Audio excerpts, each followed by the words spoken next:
কসম করে বলেন নবী গো আপনার রবের কসম উমর কোন নির্দোষ মানুষকে হত্যা করে নাই চিৎকার দেয়া কোন সুবহান। আল্লাহ যদি বলে উমর নির্দোষ মানুষকে হত্যা করে নাই, বলুন এই মামলা লড়ার কার ক্ষমতা আছে? আমার নবীর রায় দেওয়ার ক্ষমতা আছে?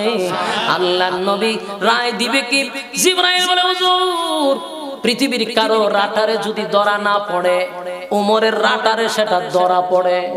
সুবহানাল্লাহ। উমরের রাটারে ধরা পড়ে। যেই লোকটাকে সবাই বলতেছে মুসলমান নির্দোষ মানুষকে হত্যা করছে, নবীজি এই লোকটা আদৌ কোনো মুসলমান ছিল না। এই লোক মুসলমান ছিল না, মুসলমানের বেশ নিয়া মুসলমানের সমাজে বসবাস করত। আর না হয় আপনি নবী বিচার করে দিলেন, সে কয় নবীর বিচার পছন্দ হয় না।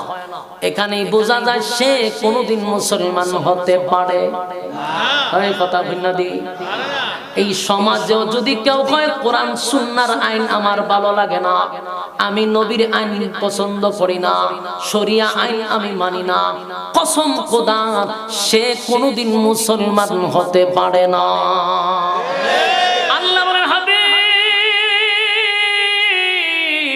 এই লোকটা নিজের সমাজের মধ্যে মুসলমান দাবি করলেও আপনি নবীর বিচার সে পছন্দ করে নাই, উমরের রাটারে ধরা পড়ছে, আর যাই হোক কোনোদিন মুসলমান হতে পারে না। ঠিক না? এই জন্য উমর বলছিলাম ইহুদি ব্যক্তি যদি বলতো আমার নবীর বিচার পছন্দ হয় না, আমি মেনে নিতাম। মুসলমান নাম দিয়া কেমনে রে আমার নবীর বিচার পছন্দ হয় নাই কথাটা বললি? হযরত উমর বুঝতে পারছে মুনাফিক আমার নবীর বিচার পছন্দ হয় নাই, আমার কাছে আসছে বিচার নিয়া, তাই মুনাফিক হলো সমাজের মধ্যে